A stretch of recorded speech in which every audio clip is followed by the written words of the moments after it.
Why is it that people say music is so healing and that it transforms their life? Music is medicine, and there are anatomical underlying principles at play here with vibration and the water in your body. So today we have a really special guest, one of my really good friends, Jake, and he's going to teach us a little bit about the Vedas and some theory, but also bring music to us today. You're listening to Anatomy for Life with Crystal and Nicole, where we discuss the anatomy behind the most popular physical and spiritual practices so you can get the most out of these modalities on your healing journey. Welcome to the podcast today, Anatomy for Life. I'm Nicole. And I'm Crystal, and today we have Jake with us. Hi, Jake. Hello. Thanks for being here. We'll go ahead and start off like we normally do and just tune in. So if you're in a place where it's safe to do so, close your eyes. Allow for a full exhale. And then let the inhale come naturally. Notice what parts of your body open as the breath comes in. Continue flowing one breath into the next. And just notice anywhere in your body, maybe your neck or shoulders or hips, where you're feeling tension build up from ideas or experiences before the now. On your next exhale, just let those go soft, dropping into your heart space, where the element is space and the orientation is the present moment. And then in your mind's eye, repeat the mantra, I find love everywhere I go.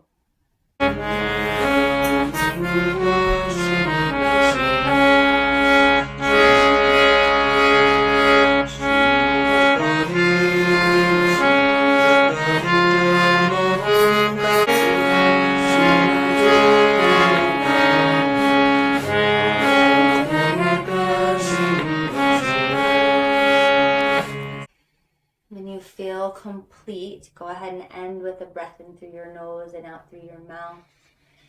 And then come back. Blink your eyes open.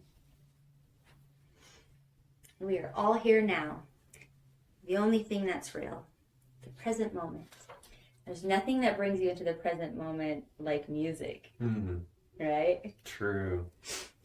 Oh, that's one of the reasons why it's so powerful. So I want to tell you guys a little bit about Jake. He's a Southern California native. He grew up by the ocean. Actually, I'm going to let you say some of this cool parts because it'll sound really amazing coming from you. But basically, he's a medicine musician, which is really cool. I've got to hear a lot of his things in medicine ceremonies, and it's so super powerful. We're so lucky that he's going to come share this with us today, you guys. I'm so excited. He's a sacred space holder, yoga and music teacher, and adventure guide. And I've also had experience with him in that, and it's just been really profound the way he holds space and takes people out into nature to commune with the mother and nature and learn how to heal in those environments. He's also an experimental entrepreneur. So maybe you need to expand on some of those titles. But yeah, what do you want to add to that? And then maybe tell us more about your history. What I would add to that is that I am ultimately the servant of the servant of the servant of the servant of the servant of the divine. So whenever I see spiritual masters around me, I ask what I can do to serve them. And my life has completely changed with that attitude, because having that association just accelerates your own growth exponentially. And it's through that service that happens. And really any other way is not the way. Bhakti, devotional service to the divine is what I'm all about. All those other things are just other things. Maybe you can tell us a little bit about how you got into that space? Like, has this always been your path? Definitely not as consciously, for sure. And I think it started with me doing my first formal yoga training, because here's a person I've seen as my spiritual master now for 8 years. And so, I was always like, no, I want to do my yoga training in India because that's the motherland and that's the right place to do it. And it took me too long to realize that I had amazing teachers right under my nose. And so once I let that barrier down and just went into some more formal yoga training, it started me on this path of learning more and more about this connection to the divine and how do you foster that. And so it was my entry point into Vedic wisdom. And you think about the West, especially Utah, especially the western states of the United States, nothing's over 200 years old. 200 years is like, wow, that's really old to us, But of course, the Indus Valley region of India itself, just think of the hundreds of thousands of millions and billions of people who have lived their lives there. And so really that first yoga training got me tuned into that and just diving deeper and deeper and deeper and deeper. And so I ultimately found from one of my other amazing spiritual masters this podcast called Wisdom of the Sages.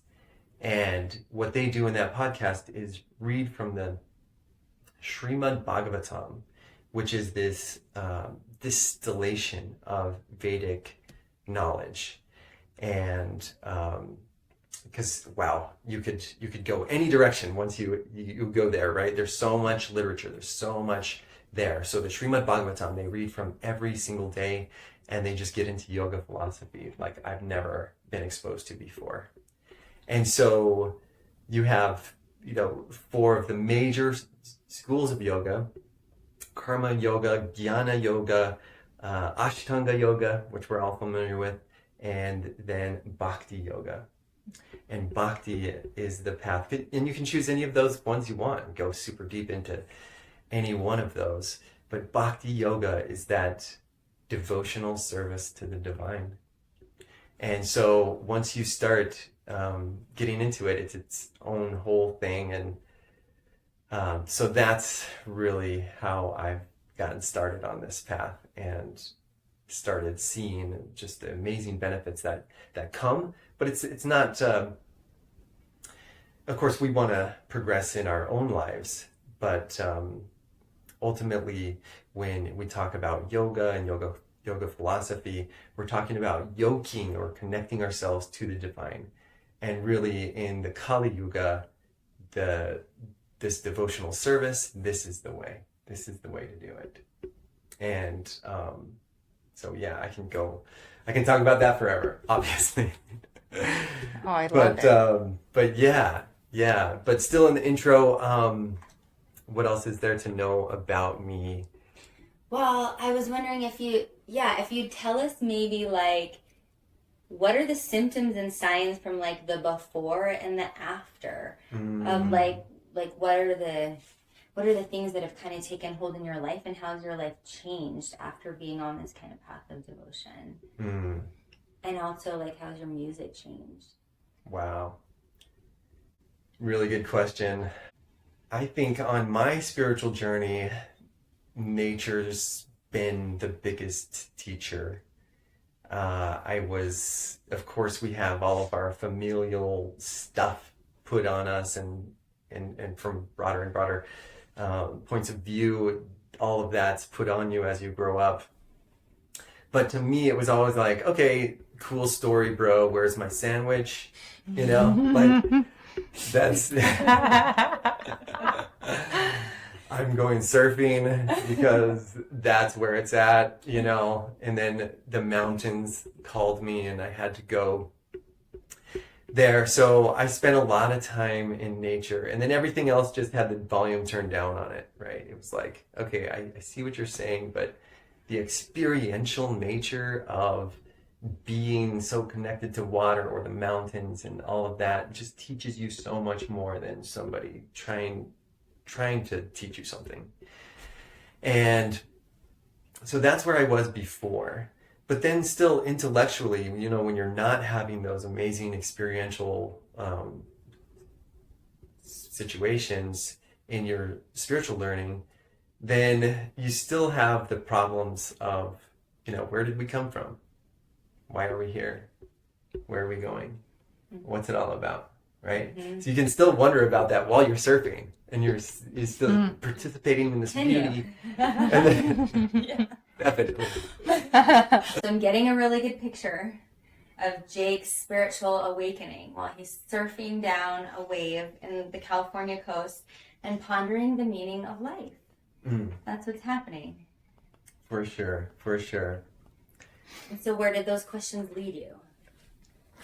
They ultimately, not that you need much more than nature. You know, that's definitely the Jnana yoga path, is literally renounce everything and just go into nature and chant and breathe and do yoga. And that's literally that path. It's super hard for almost anyone, but there are, of course, so many people who do that in the Himalaya Wow. mountains, you know? Yeah. And so if you go there, you can see them, but that, wow, what an austere path.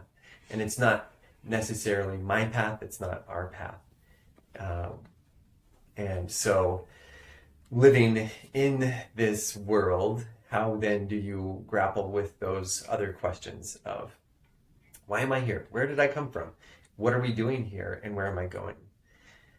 And so those questions led me to literature. And so one thing that I mentioned that helped me through that is the book Ulysses and by James Joyce. Notoriously, you know, tough. It's a tough book because so many reasons, but it just gets so deep into the consciousness of a person who's going through his own spiritual journey, but it just dives deep into everything that I had thought, every little challenge, every big challenge that I had. It goes super deep into that particular thing. And so it was starting to solve these questions and have me asking even bigger ones. So with Ulysses, it was like, you know, Abbas, father, furious dean, what offense first put fire to their brains? You know, that was the question I was wrestling with. Like, how did we get to this point? You know, thinking about the Big Bang, and then, okay, so something came from nothing and it exploded in this extraordinary fashion or whatever, you know, whatever the story is, like that seems to be the way Occam's razor cuts, you know, if you like take everything else that people are saying and like we actually kind of can observe that a little bit and whatever. And so that's where I was. Okay, so something exploded from nothing. Okay, got it. And then Thank you for simplifying that first off. Yeah. Right? Yeah. And then there are these rules in this new space-time continuum that exploded from nothing to where like these spheres seem to be circling each other, and one of them is a giant fireball and this other one has water on it, and that's kind of cool. But then like something started growing. It's just all magical. On this It all thing, perfectly aligned. It perfectly aligned. And so now, and then even from there, it's like, okay, things started growing, but then consciousness, right? Then how do we start thinking about our own being? So that's another, like, what did we do to first put that fire to our brains? It's a great mystery. But people have thought long and hard about it, and there are wonderful stories that can help you with that, help you on your journey to begin to understand that, begin to talk about it in ways that are meaningful, sagacious, and actionable. In other words, there is a science to spiritual journey. And that's what I'm after. That's now that I've got a little bit of taste of that on my more formal yoga training and getting those glimpses into this sagacious, actionable wisdom from the Far East.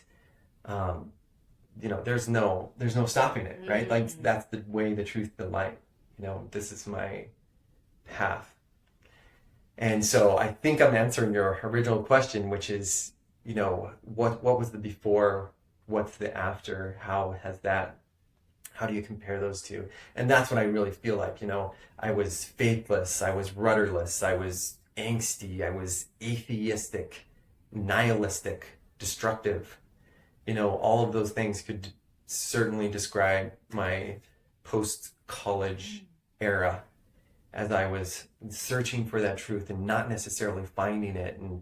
And the mountains and oceans and rivers all have answers, but those two can be expanded upon. And where am I in that journey? I felt like I wasn't progressing, and I was really frustrated about that. And so now that I've got this more formal, but still, calling Hinduism formal is a stretch by any means. Yeah, it's a living, moving, breathing. Yeah, less formal than the other sort of religious kind of guidelines we talk about, but it is more formal than what you were describing you had before. Yes. Yeah, and I do want to make a couple comments if you're okay with that. Yeah, please. Do you feel like your thought was complete? Yes. I'm hesitating just because I'm thinking about having a framework for somebody like me who excelled at academic learning and felt like a lot of truth could come to me through that. Having a way to say, okay, here's step one, here's level one. You're kind of at level one right now. And then once you master that, then you can go here. But when you're trying to jump, it can happen. But when you're trying to jump, the best way is to just go step by step. And that's how you make your forward progress. And then the quantum leaps happen once you have a certain level of mastery. And so having that framework in place for me was a total game changer, because now I've got that thing to hold on to and I'm not rudderless. But without a rudder, you're spinning constantly. And that's how I felt I was. And I feel like so many people are like that. And they've seen me pre and post. Yeah. Like one of my friends, he's like, what is happening to you? Because this is amazing, but like what's happened? And that's the thing. It's like once you put that rudder in, then you're not spinning anymore and you know where you're going. And then it's just about making that progress. According to what the spiritual masters before us have already figured out so many times, over and over and over, and distilled that down to us. Like it's all there. And then if we just choose to take advantage of that, boom, huge change. What I love about that is that it's just that concept of, if you feel a pull or you want to know, like just getting started. Right? Find, where your starting point is. And I love that because we'll all benefit from doing that, right? Oh, yeah. So. Oh, yeah. Yeah, don't hesitate as long as I did. 8 years is too long to hesitate. Like, I know I want to do this training, but it's got to be this or it's got to be that. No, just dive in. Yeah, just do it. That's good advice. What were your questions, Crystal? There was sort of a conversation I wanted to have around framing that, because you frame it so beautifully, and it feels so good in the nervous system to have a framework. It also feels so important that you were able to gnostically live that experience of what does this feel like to be, let's use your example of rudderless, because I think it's the best metaphor I've heard you give. You had to spend time feeling that, and that's what I always like to convey to the listeners, is it's all right on time, right? You did spend that time. You needed to spend the time building up the desire of the wonder and having the Gnostic experience, and these things are inceptionized in our energetic centers or in our souls. Like, you knew that nature was holding the keys and the answers, right? Like, you're naturally drawn to it. You don't have the framework and you don't have the context yet, but you lean that way. And we do as children, we do when we're in our rudderless stage where everything's getting thrown up and we get to create intentionally now. And that is a natural part of the process. And so I wanted to double click on, it wasn't necessarily that you've got all the answers and you're over here in a linear way, but something profound about when you share your journey about you lived it, you lived the pain, and you got to a place where you felt the wondering and the needing of more. And that is, I think, what maybe seems like you let go of these dreams of attaining something so far away and in India, whatever, and you got to a place where you're like, what can I get my hands on now? And then that's the time to take action. And I love that model because it's also been modeled in my life and students' lives, and it's everyone's model. So it's very applicable when it's metaphorically true and actually lived, and also the truth of the path, which is beautiful to bring a faint framework in there. And the thing I love about, but literally on the river trips, you are the rudder. So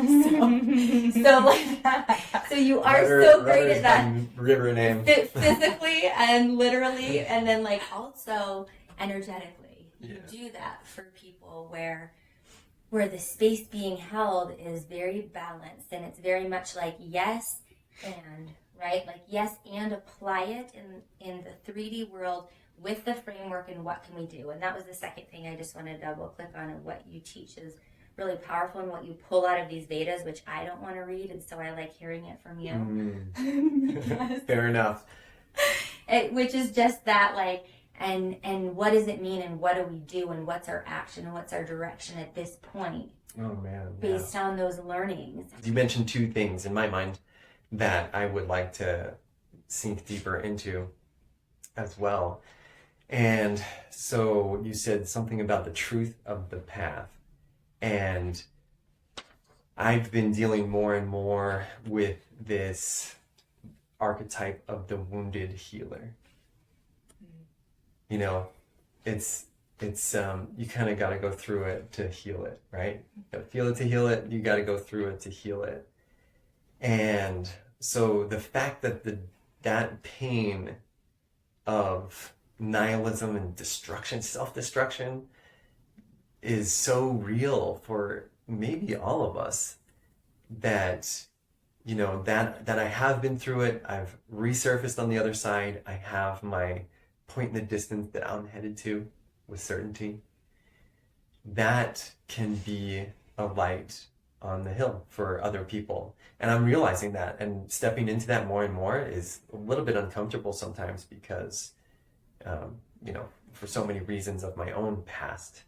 But as I become the rudder for myself and other people, it just the path behind me makes sense. Where it's been tragic and horrible, you know, are words that I would describe some parts of my past, you know. And relatable. And so, but now you can see the truth in it, right? You can see the wisdom and why it had to happen that way, and why that was my karma, why those things are now super useful, and gems, the Kastuba gem, you know, that's in all of our hearts, is that comes from that. And so yeah, I'm certainly a wounded healer, and that's my tarot card. You know, you see that person who's got a big scar, but then they also know the best way to deal with that. And so when others come to them with fresh wounds, they know that process. Yeah, so thank you for mentioning that. Yeah, thank you for expounding on it a little bit, because there is something that the wounded healer, there's a place in the healing world that the wounded healer really serves. And it's worth saying that there's not one way to do it either. And so the people who come to you are called to because you have the medicine for them, and vice versa. And one attribute of the wounded healer I have come in contact with is that they're compassionate and kind. Like, they can meet you in the vibration of the suffering, but they will not let you stay there very long.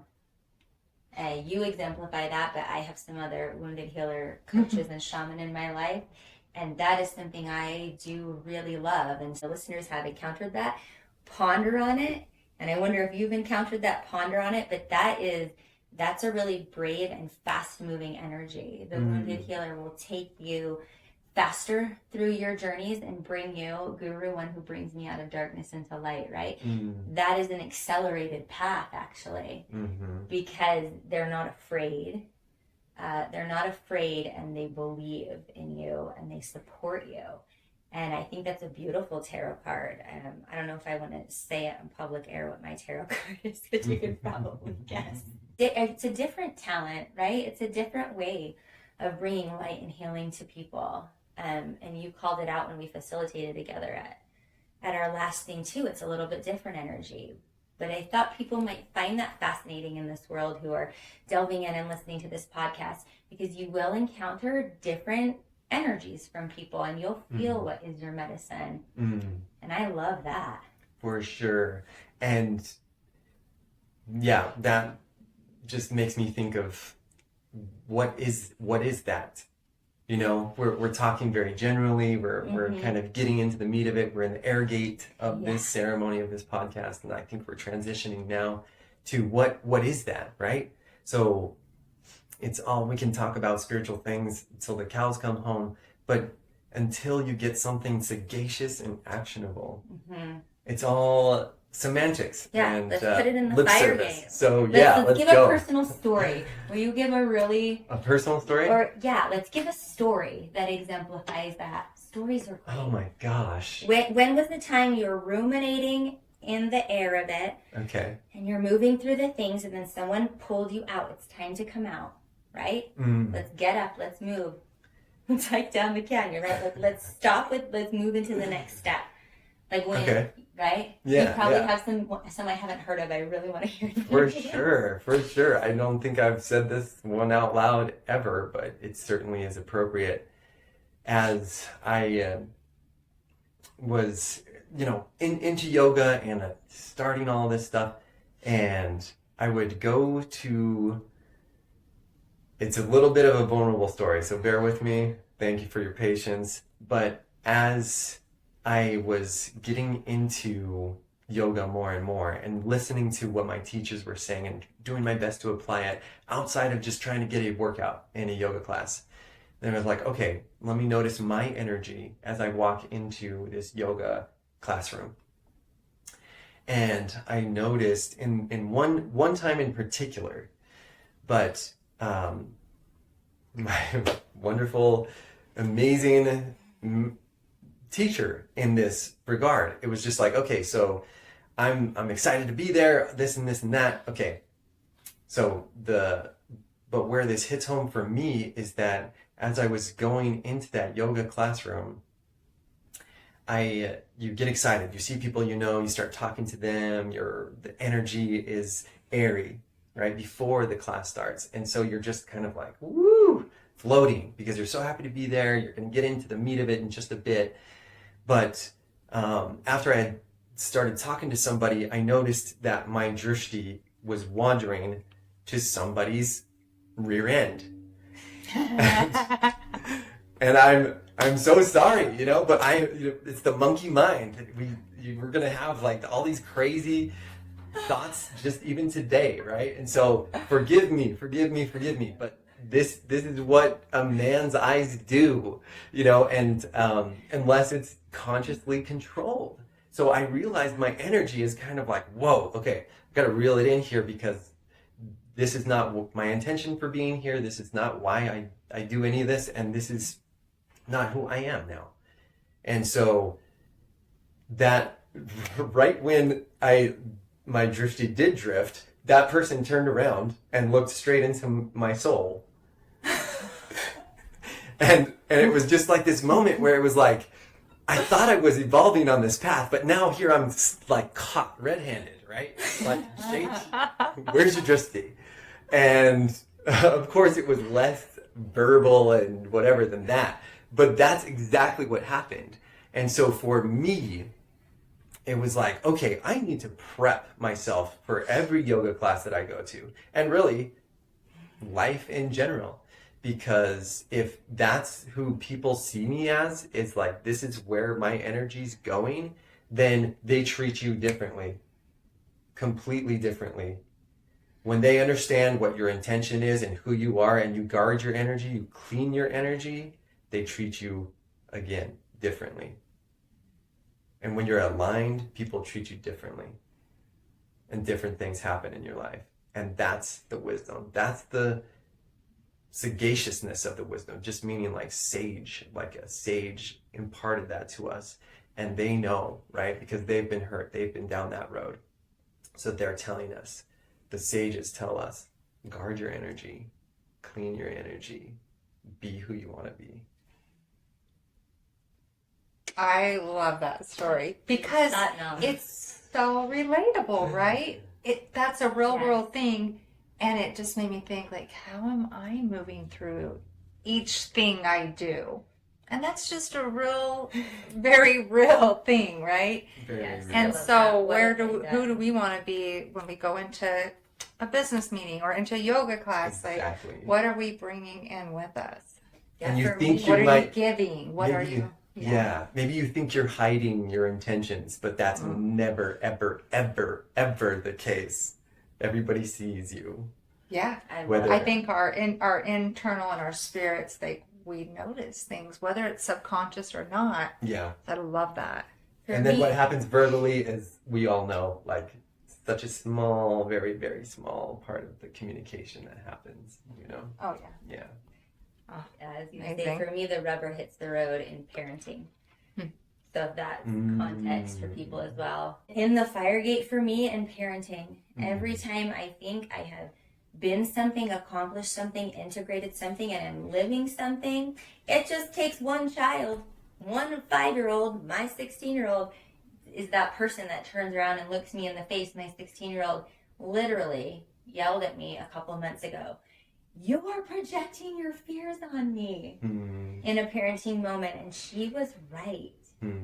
And so it's those lived experiences that we get to practice. We have to actually have it come into the fire and see it full circle and feel it in context to say, yes, it's been up here and it's time to bring it down here. And that circles back to, I think, why your medicine and teachings and things that you're starting to facilitate now are powerful, because you enter that space and push people into that space without hesitation. You've done that for me, and you've done that for people. I've watched you do that for people, which is just a fun, necessary part of the movement, which is get up, we're hiking now. Hey, it's time to serve medicine. You know what I mean? Like, it's time to enact the things, which means you will fail. If you don't fail the first couple times you try to enact it, then why are you learning that? You know what I mean? Like, let's move on. So it's also all okay and part of the process. And I thank you for sharing that amazing story. Okay, let's get into Shastra, right? So Shastra is just scripture. So Vedic scripture. What do the scriptures tell us about this? How do you clean your energy? Okay, yeah, I need to clean my energy, and that makes sense, and I have some things that I kind of do. But what does the Shastra say? So that we can then start describing the gunas, or these modes of material nature. So there's three modes of material nature, and this is a great tool to help you clean and guard your energy. So let's start with tamas. Tamas, well, let me back up real quick. So the three modes of material nature, these can be thought of as bins to put your thoughts in. So to categorize your thoughts. So you've got 3 bins in front of you, and you're going to put your thoughts in there. You're going to have anywhere from 50 to 80,000 or many, many, many more thoughts every single day. And so as you're having these thoughts, as they're coming to you, this is attractive, or whatever is happening to you, even now you can start categorizing your thoughts. So as we go through this, think about where your thoughts are going and what bin they're going in and what bin you want them to go in. So, tamas. Tamas is lethargy, laziness, hitting the snooze button, criticizing, complaining, relaxing even. And those are the things that would go in that particular bin. So as you're going through your day, am I criticizing? Am I complaining? That goes in tamas. Then you've got rajas. Rajas is your to-do list on Monday morning. It's executing, having a plan, executing that plan, and what comes with all of that? Worrying about your plan, right? Producing, gaining confidence, but also anxiety. So that all goes inside of that bin. And then the last one is sattva. And that bin is the bin of truth. So when you feel like you're really aligned with your truth, that would be sattva. So if you're just content, you feel like you are moving with intelligence and truth, then that's sattva. So as you go through your day, just see where am I? Am I criticizing somebody? Am I complaining about something? Am I executing on my plan?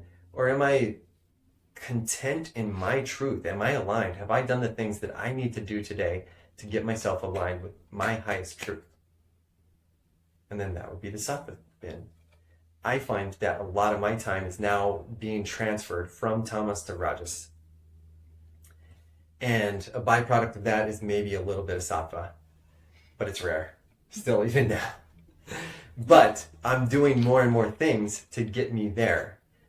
And so yeah, thinking about executing and going through that whole process is putting me there. So you can imagine when you're in a yoga class, what is the tamas energy, mode of material nature? What is that going to do? That's going to look around, see what you might be attracted to, or just, and then like stay stale in that place of like, oh, this isn't what I thought it was, or oh my gosh, this, whatever, all that. So if your energy is there, just recognize that. That's the first thing. And once you recognize it, that's going in the tamas bin, then you can say, okay, do I want to be there? It's my choice. It's my conscious choice where these thoughts are going to go. Are there positive and negative qualities to each? Like what is that? Yeah, it's a great question. So tamas, I like to say like the overarching thing about the modes of material nature is that they're in the material world. And so they're still not getting at that which is ineffable, which is the highest truth. So all of these are still in maya or illusion. So even sattva, even when you feel like you're completely aligned with your truth, that you're still in illusion because you're still dealing with the material world and the material nature of the world. So before we get on our sattvic high horses, right, you want to realize that you're still dealing with material energy. But that being said, we all hit the snooze button, but do you want to hit the snooze button every day? You could perfectly say yes to that question. And there's really no judgment because, again, we're dealing with the material world and we are all material beings. So there may and so be we time need to when have that energy give serves that. us? Oh, totally. Okay. Completely. Yeah. Imagine never hitting the snooze button again in your life. That'd be horrible, right? Right. That would be a horrible, horrible existence. And then you think, okay, I don't want to be. Maybe you say this, right? Like, I don't want to be lazy anymore. I'm tired of hitting my snooze button. I'm gonna get that list and execute it. Once you start doing that, you're a huge example to me of this. Once you start doing that, do all your dreams come true? Do all your worries go away? No. So is it the answer to like execute on your list? Yes and no. Right? There's worry and anxiety that all come with that registic state of being.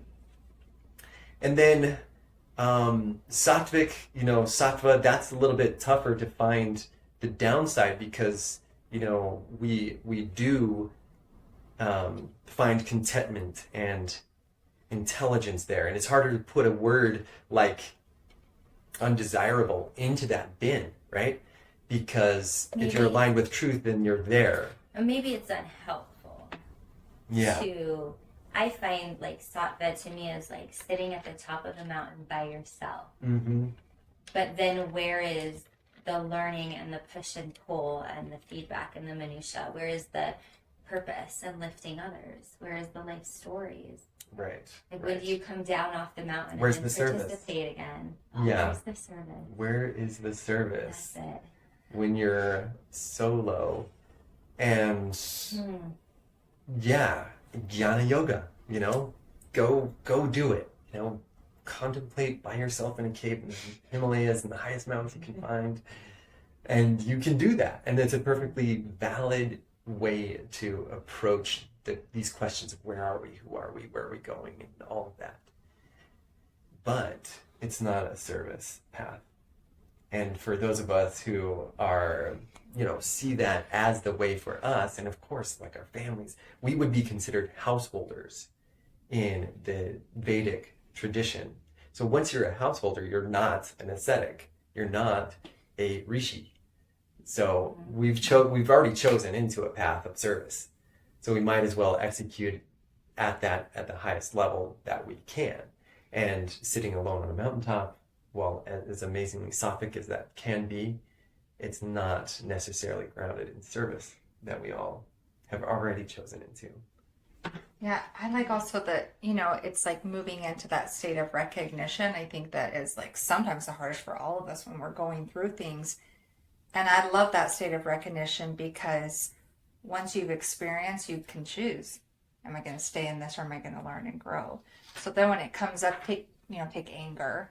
Then the next time you experience that emotion, you can decide what to do with it. You can say, I see you, or you can blow up and not learn, there's different ways we can approach it and to move into things. Totally.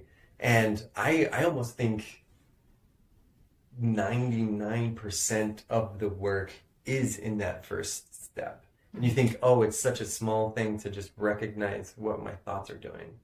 But once you do it, like that recognition work is really the work that then happens in the future of, oh, I'm here again, I'm going to choose this. It's already done. Yeah.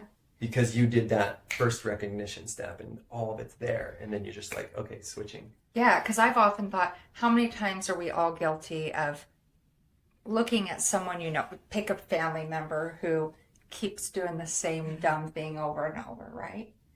And I can't tell you how many times I've sat back and looked at myself and said, what dumb thing am I doing over and over that somebody else is saying? Like, why does she keep going down that path?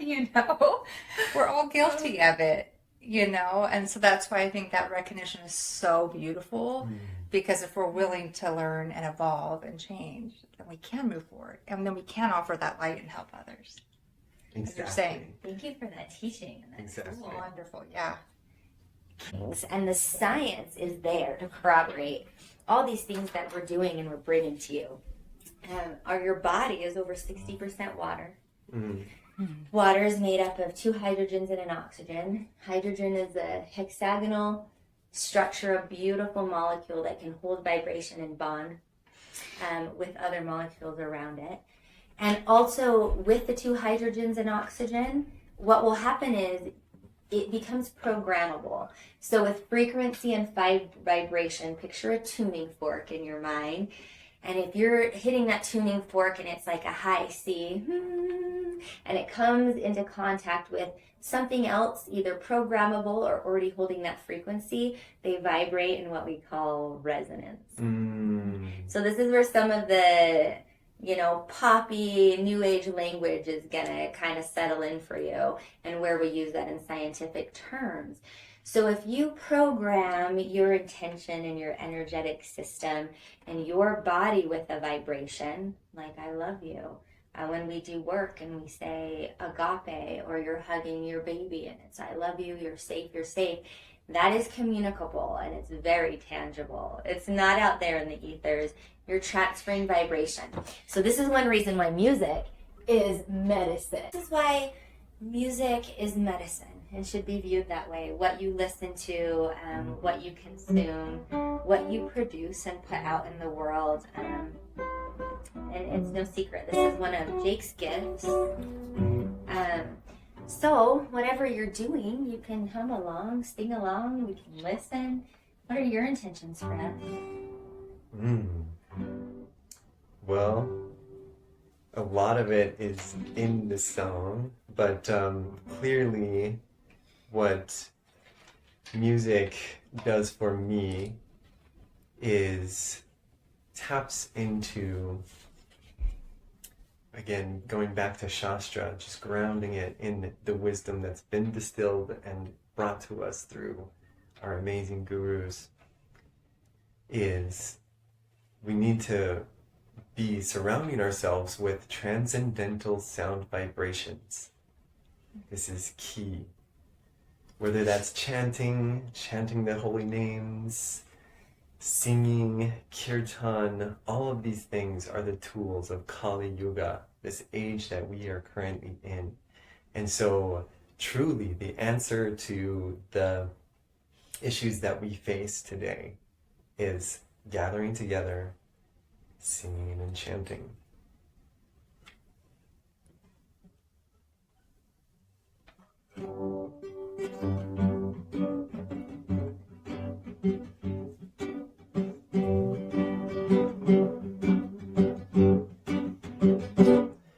Well, I don't really know, but I don't really mind it. I have so much more fun when I don't try to fight it. When I see you and me, that's the mystery. Then I resonate into proper alignment. Yeah, we don't really know, don't really mind it. We have so much more fun when we don't try to fight it. When we see you and me, that's the mystery. Then we resonate into proper alignment.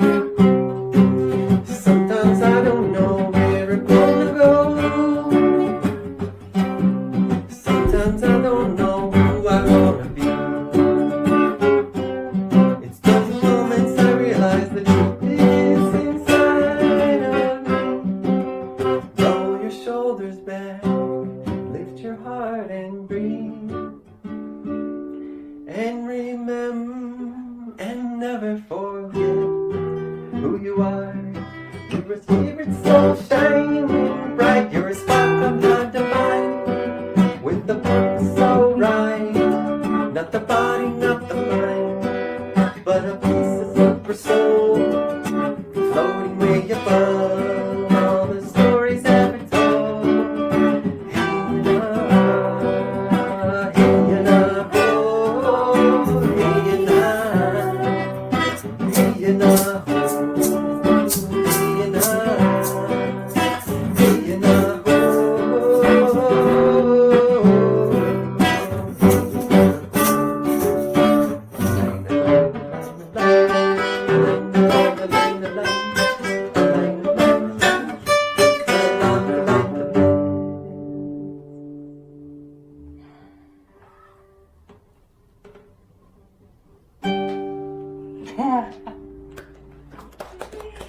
So good. Love it. So good. I love it.